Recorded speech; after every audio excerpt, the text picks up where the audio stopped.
what we're going to do, just so you have technical information here, is instead of my sharing my screen with you, I've shared Google Slides with you. And the only task that I actually would like for you to complete is on slides 3 and 4, which is where you have the opportunity to put your name in your teaching context. So beyond that, whether you can edit or not edit isn't really going to be relevant.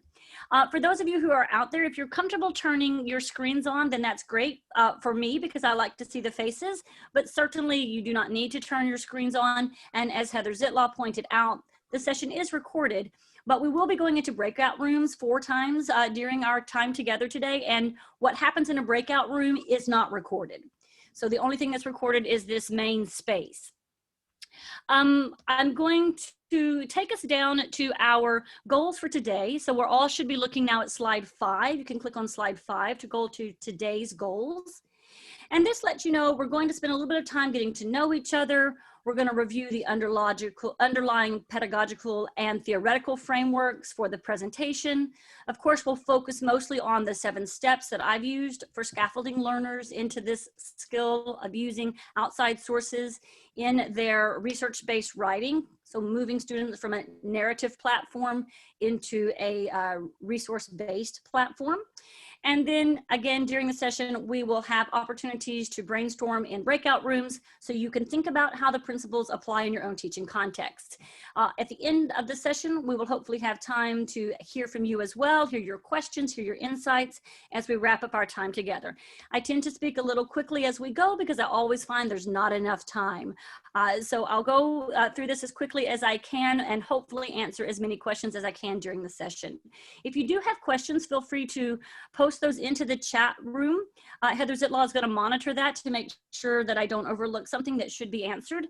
And then if you also have questions, you can raise your hand, wave at me, use the raise your hand icon on the screen, and we'll try to make sure all of those questions get answered before the session ends.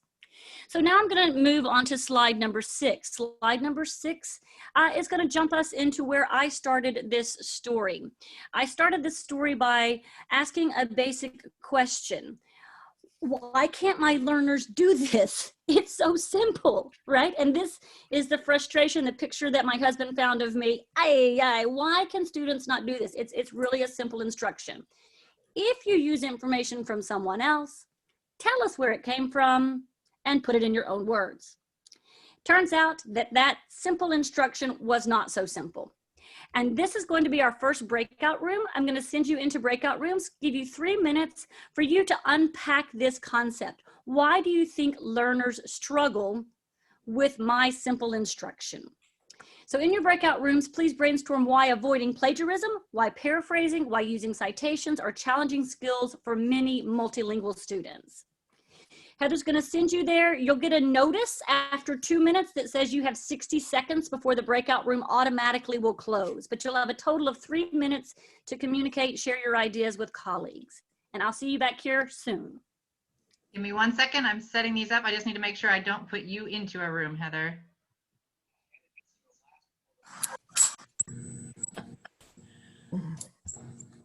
We took a couple minutes just to chit chat, so we're Of course you did. I think everybody did. That's what someone should do. That's why we have that early on opportunity. Don't worry, there'll be 3 more opportunities for more chit chatting as we go. So welcome back, everyone. And I do hope that you found your time together informative and at least fun. And what we're going to move to now is sort of thinking about how I transitioned from the crazy Heather to the smiling Heather. And that was the realization that there is a way to take what I thought was simple and help to make it more simple. And if you did raise any questions or considerations about why it isn't so simple, hopefully by the end of our time together, you'll have gained some new insights or way of thinking about or framing about this activity so that it becomes more clear for your learners as well. We're going to move to slide number 7 now, and slide number 7 is the title slide. So now I can go back to Heather Zitlaw's point about what is the title of this session, right? So becoming an argumentative writer, 7 steps toward effective paraphrasing and research-based writing. Now I love titles that have a colon because they allow me to do 2 different things. And really with this title, although I actually hate writing titles, but with this title, I was really hoping to capture 2 different points of view. And the first point of view is what I believe my students' primary goal is. For the majority of my 20 years, and yes, I looked at it last night, actually 21 years of teaching, the majority of the learners that I have worked with have been wanting to study in undergraduate programs or graduate programs or have professional careers, and they're really wanting to push their language skills from being able to talk about their personal experience to being able to talk about or function well in a more academic environment, in a more professional environment. And the second part of the title is the current view I have about how to help students accomplish this. And I say it's my current view because I think it's really disheartening when we reach a point in our careers where we think we figured out the answer. So I don't present these 7 steps to you as the answer, but I present these 7 steps to you as my current way of thinking about what the answer to this question is. And I've learned this from working with my students, and I've learned it from looking at theory. And so if we take a look at slide number 8, slide number 8 is the 2 prongs that have informed the development of these 7 steps that we're going to talk about today. One of them pedagogical and one of them theoretical. If you take a look now at slide number 9, I'm going to present us with, first of all, not the 7 steps, but instead 7 questions. And these are 7 questions that I realized my students were asking me when we were working on these types of activities. And these 7 questions, I framed them from the viewpoint of the student, like the type of question the student might ask. And it's really actually coalesced for me when I moved from working with advanced writers into working with intermediate writers. And I looked at the learning outcomes of the basic level writers that I was inheriting at the beginning of the semester, and I compared it to the learning outcomes for the pre-advanced or almost advanced writers that I was expected to produce by the end of the semester. And when I looked at where we were starting and where we needed to end, I realized I didn't have intermediate students in week 1. I had high basic students, high beginners, and I needed to figure out how to get them to where they wanted to go and move them along that journey. So the 7 questions that I thought they were asking me are listed here. We won't go over them in great detail, but I want to focus on question number 1 at first. Is this information borrowed? Like I use the term borrowed. Did you borrow the information? Did you get the information from somewhere else? Did it come from outside your brain? So this idea that students really actually were struggling to understand what kind of information counts as information that I need to recognize came from somewhere else. I read about it and now I think it too. Do I need to cite it? Is it my idea or is it the person that I read about's idea? You know, what's a well-known fact? What isn't a well-known fact? So that was really the starting point. And then from there, the questions just kept coming. You know, how do we integrate it? At what point in the paragraph do we need to integrate it? What does this word plagiarizing even mean? And hey, teacher, how do you know if I plagiarized? Like, are you really as smart as you think you are, teacher? Can you actually see when I've plagiarized? And then what does it take to have a good paraphrase? You want me to paraphrase, but what is a good one? What is a bad one? And so forth and so on. So these 7 questions actually are the underpinning pedagogical questions that led to the 7 steps. Then if we take a look at slide 10, you'll see the theoretical framework. And the theoretical framework is really coming to us from this concept of task complexity theory, which I've greatly simplified here on the slide. And the 2 takeaway points from task complexity theory that I would emphasize today are the need for scaffolding and the need to acknowledge and recognize and build into each level of our instruction that there are cognitive processing limitations. You cannot fully expect a student to perform at a high level of accuracy and a high level of linguistic complexity and deal with a new and complex topic and be successful in all 3 of those areas.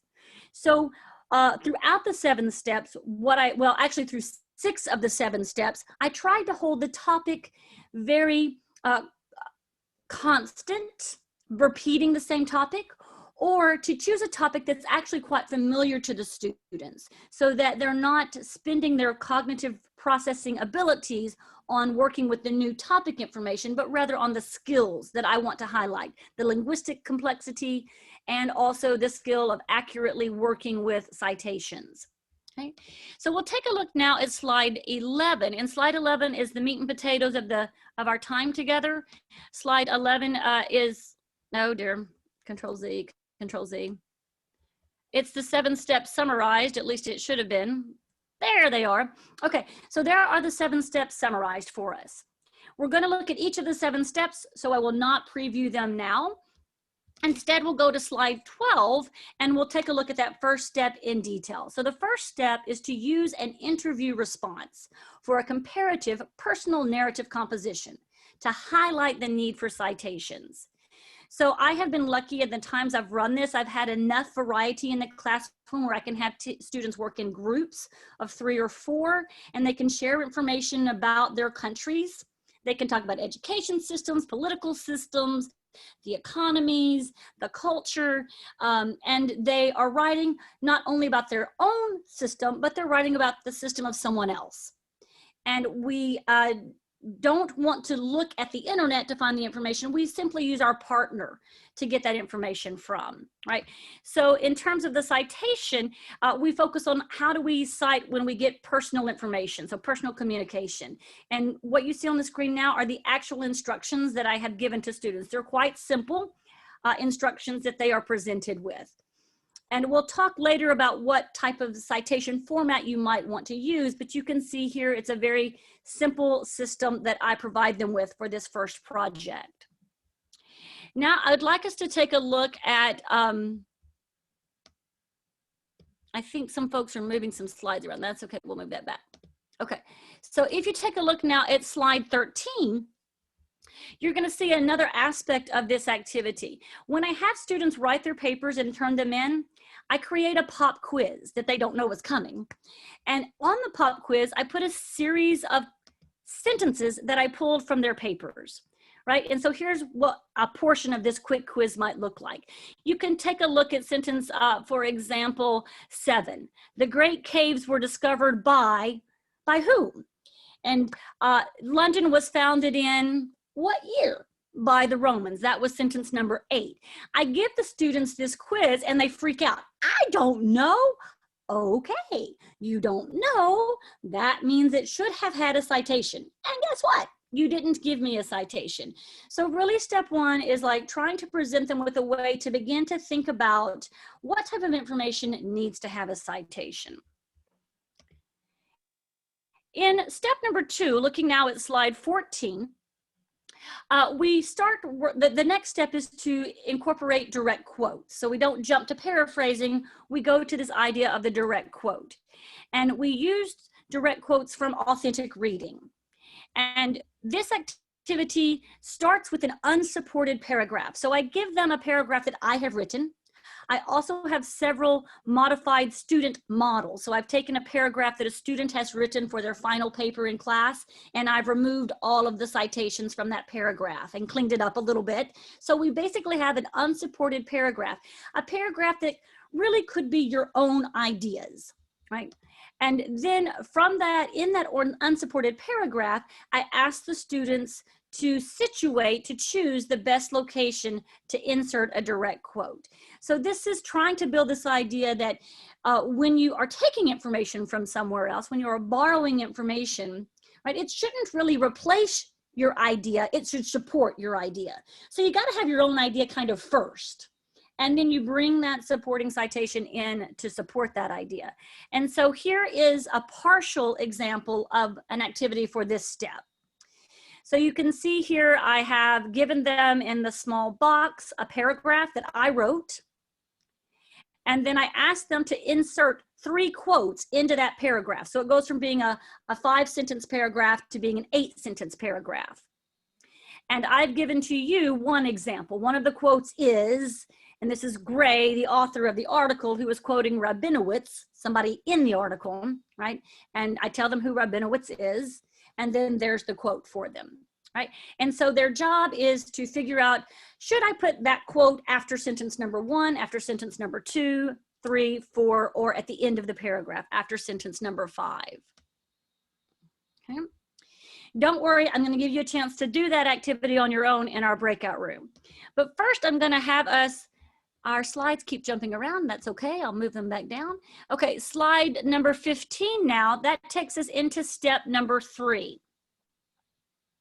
In step number 3, we're on slide 15. We're going to mine information from tables instead of working with an authentic text, right? This minimizes the likelihood that a student is going to plagiarize because they don't have full sentences to pull from.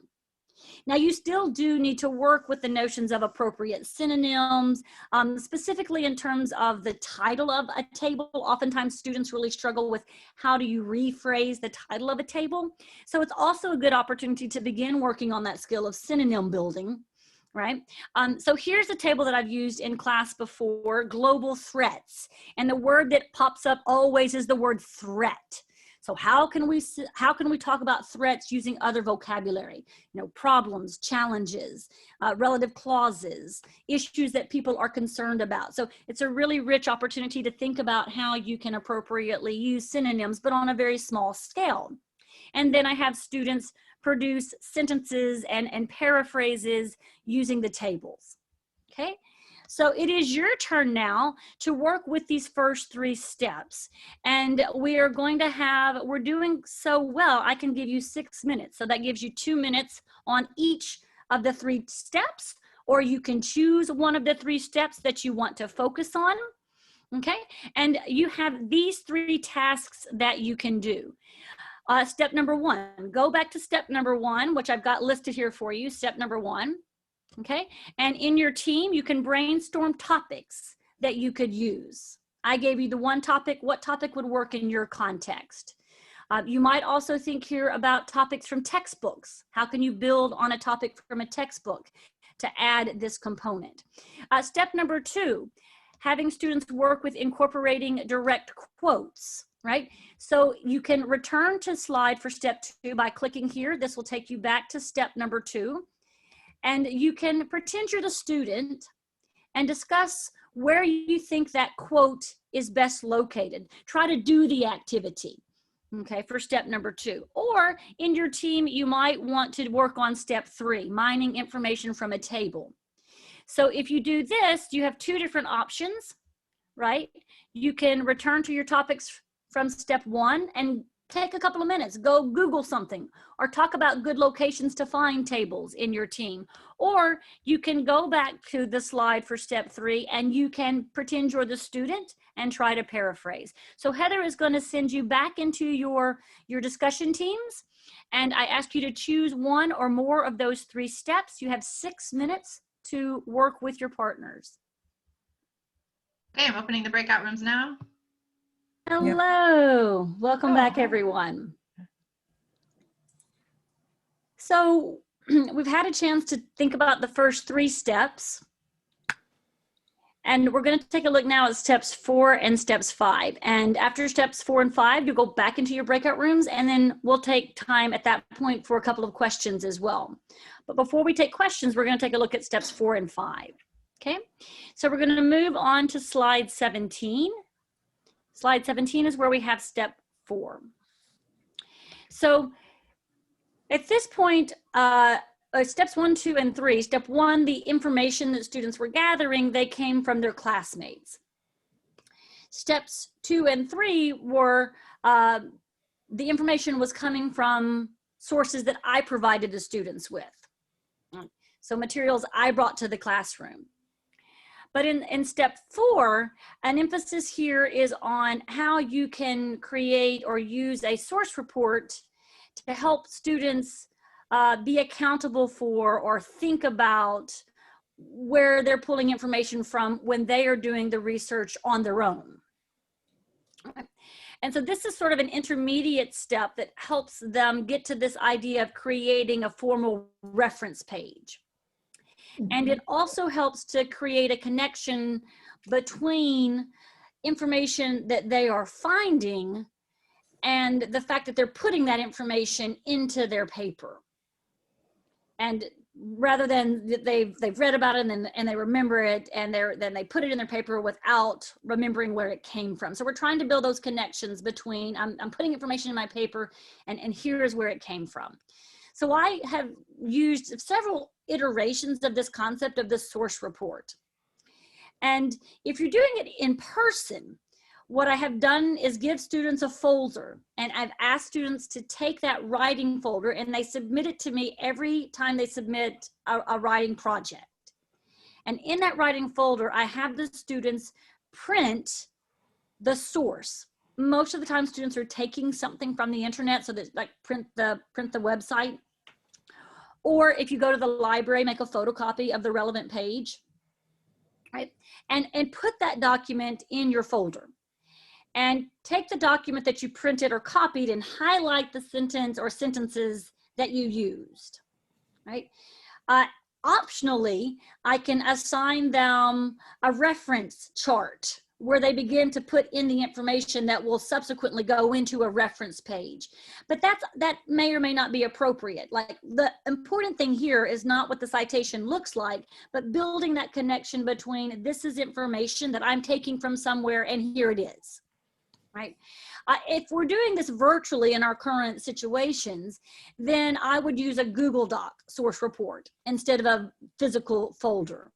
And here you have to work with the technology skills of your students. I'd like to use something called Snippet, which is basically a version of like a print screen kind of concept, but some way that the student is copying and pasting from the website the actual sentence or sentences that they are using, and then inserting some sort of highlighter feature or notating in some way what they're pulling from. One reason why I like this for step 4 is that it makes it easy on me. I can read what they have read, and I can more easily see that they are inappropriately paraphrasing. They've misunderstood what the author was intending to say because they have lower reading comprehension, or they tried to do a direct quote, but they typed something wrong, right? I have the original right there with me. It's also a way that they know that I know what they're using, right? So it really actually is a way to ease the burden on me when I am checking what they have done. I've got another slide for step 4. If you look at slide 18, and here's some things to think about when you're working with the source report. So some formal citation considerations are in the first column. Like, what type of sources are you asking your students to draw information from? Any source? Or is it personal communication? Are you asking them to take information from a journal or a book or a YouTube video? Is it internet-based or is it print-based? Is it an actual physical book from the library or not? Right.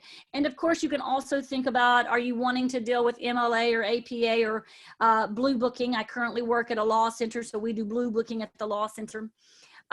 So those are things that you want to think about, how important it is for you that there be a formal citation component and where in that process you want it to happen.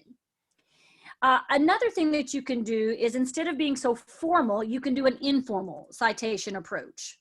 And for lower level or beginning levels of intermediate learners, this works really well. It's the same source type questions, right? But for the style options, instead of being formal with MLA or APA, I simply give them this chart. We're just going to start with gathering these 4 pieces of information, because again, I don't want us to get lost in the weeds of where does a period go and a comma go and a parentheses go and what's the order. I want them to get into the practice of understanding that they need to tell us where information came from, not so concerned about what it looks like. Okay, now we're going to take a look at step number 5. And I'd like to remind you, Heather pointed this out to me in the breakout rooms, you guys will have access to these slides beyond today. They now are yours. You can make a copy of them. You can go under File, make a copy, and keep a copy for your own records. And I also posted the link on the discussion board, so you can access it again via the discussion board. But these slides are now yours to own. Okay, so sorry for that technical moment. All right, so let's go now to step number 5. Which is how to distinguish good and bad paraphrases. For me, this was really a useful activity that it took me a long time to build into my course arc. And that was having students look at models of bad paraphrases. You know, models of good paraphrases, great. But what about a model of a bad paraphrase? Because frankly, my students were mostly producing bad paraphrases, right? So let's grapple with that. Let's take a look at the bad and the good and see what makes them different, right? So this is an activity. This is one of like 10 that I would show students as a part of this training to build their awareness about what is good and what is bad. And of course, I'm going to turn you over into your breakout rooms, and you can come and do this activity. So they see a quote, they see two options, which paraphrase is successful and why. So if we take a look now at slide 20, I did that fast because you're going to go back and do that activity now in your breakout rooms. So we're in slide 20, and I'm going to give you, I'm only going to give you 5 minutes this time on slide 20. All right, so you can talk about step 4, submitting a source report. I've got some questions here that you can discuss if you'd like to think about that source report. And then step 5, if you want to think about good versus bad paraphrases and what that looks like from the perspective of the student, you can go back to that slide and pretend you are the student, or you can discuss how might the step be useful for lower level proficiency students, right? So there's 3 different things that you can do in your breakout room with steps 4 and 5. Heather, you want to send them over? Opening now, yep.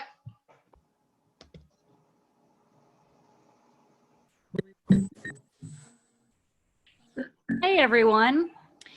So we have roughly 15 minutes left. So what I'm going to do is a little on the fly changing of the plan so that we can make sure we get through everything. I'm going to take us to slide 21 real quickly before I answer any questions. But if we take a look at slide 21, just in case you were curious, this is the next phase of unpacking what is a good and a bad paraphrase. I use a lot of color coding to show students the similarities. And you can, when we discuss it, when we talk our way through it with the class, we take a look at slide 22, you'll see the second one with the color coding, right? And once they look at the color coding and they see how, you know, this use of a couple of synonyms basically is insufficient. You can't just swap out 2 or 3 words and call it a paraphrase, right? So when we have that discussion in class, it becomes quite apparent to the students. And then we end up reaching as a collection, which says, yes, number 1, not so good. Number 2, much better. This also leads us into thinking about what is it beyond synonyms, right? Oftentimes when we think of paraphrasing, that's what we fixate on. Just use different words that have the same meaning. Well, number 1, it's not always so easy to use the right synonym, right? I can say my car stopped, but I cannot say my car ceased. I can say the war ceased or the war stopped, but cease and stop synonyms, but you don't use them in the same context, right?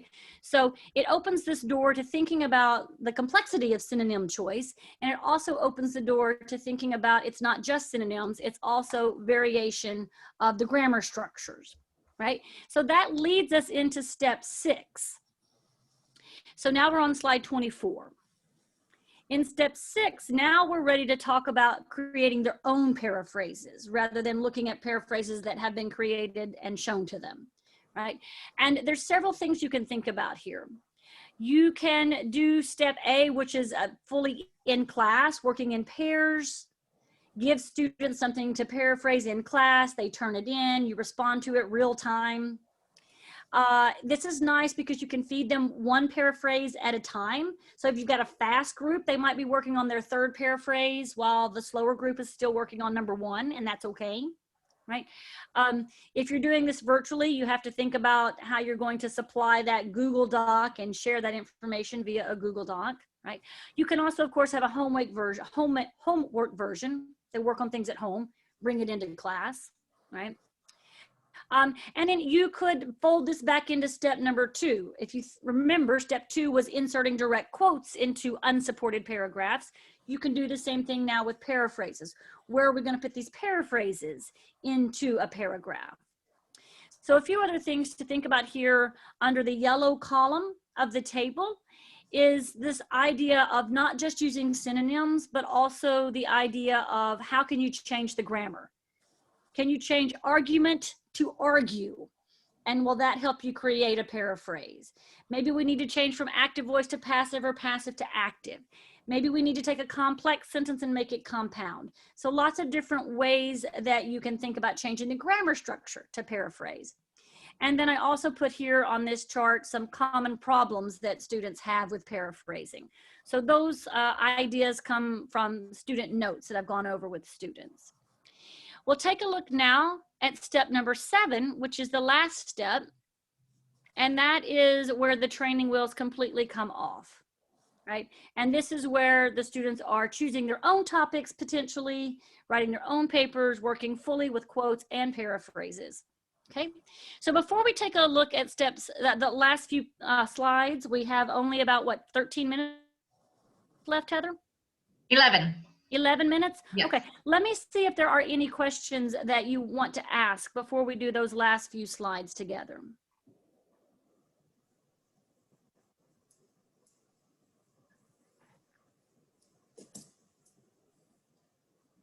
Okay, I like hearing myself talk. I'll keep talking. All right, so slide 25, step 7. That's why we became teachers, right? Okay, so slide 7. Here's just a few ways that you can do this last step. You can provide an entire set of sources for students, right? Don't ask students to go and find their own research. Give them 2 or 3 articles, right? And have them work with that. I have used e-cigarettes in past activities. Students know that smoking is bad. How about e-cigarettes? It's a slight twist on a very common topic, right? So the idea of holding that topic as something that's very accessible to students, and then adding on to that, that idea of pulling from outside sources, outside information, okay? And number 2, you could do like step number 1, that is, you can provide them with some sources already, and then maybe ask them to go and add 1 or maybe 2 additional sources, right? So the research burden isn't so heavy, but they're still beginning to do some research. And of course, this presupposes that you're teaching them how to do research, right? Instance, option 3, students are doing their own research on a teacher-provided topic. Again, this is kind of a way to make it easier on you because it's easier for you to check if there's plagiarism happening, right? Because it's all about the same concept or the same topic. And then step 4, students are doing their own research on their own topic, okay? So that is what step 7 can look like. In step 26, it's our final breakout room. We're not going to have time, I don't think, to do that breakout room. Let's come back to the breakout room if we can. Instead, I'm going to jump us over to step 27, slide 27. Slide 27 and all 7 steps being summarized for us. And slide 28 are additional considerations, right? This is the disclaimer. I may not have covered everything that there is to cover. I'm sure I didn't. And here's just a few of the things that we didn't go into today. Again, you want to think about what source types are you targeting. You're going to think about what grammatical strategies for integration are you focused on. Are you teaching them how to do signal phrases? Are you teaching them how to do a parenthetical pattern? Are you dealing with secondary sources? What happens if someone that you're citing is citing someone else? Do you need to take into consideration formal citation styles? And step number 5, which of these considerations can you simply simplify or ignore, even if you know the student's doing it wrong, because it's not the focus of what you are trying to accomplish with your students at your proficiency level for this particular project. You don't have to do everything in every project, right? And then number 6, in the training phase, so like in that beginning intermediate phase, or even at the beginning of advanced levels, supply learners with quality sources. It eases the burden on you and it eases the burden on the students so that you're focused on what you really want to focus on, which is that integration element. So the last slide of our presentation, slide 29, it was just a chance again to open up the floor for questions or comments. But instead of doing that, I'm going to take us back to slide 26, which is your chance to go into your breakout rooms for the final time. So we'll send you into your breakout rooms. This time you'll only have 4 minutes. Heather, go ahead and send those invitations, and you'll see you have an option for step 6 and step 7 and a general reflection activity. So go into your breakout rooms for the final time and choose one of those ideas that you would like to discuss.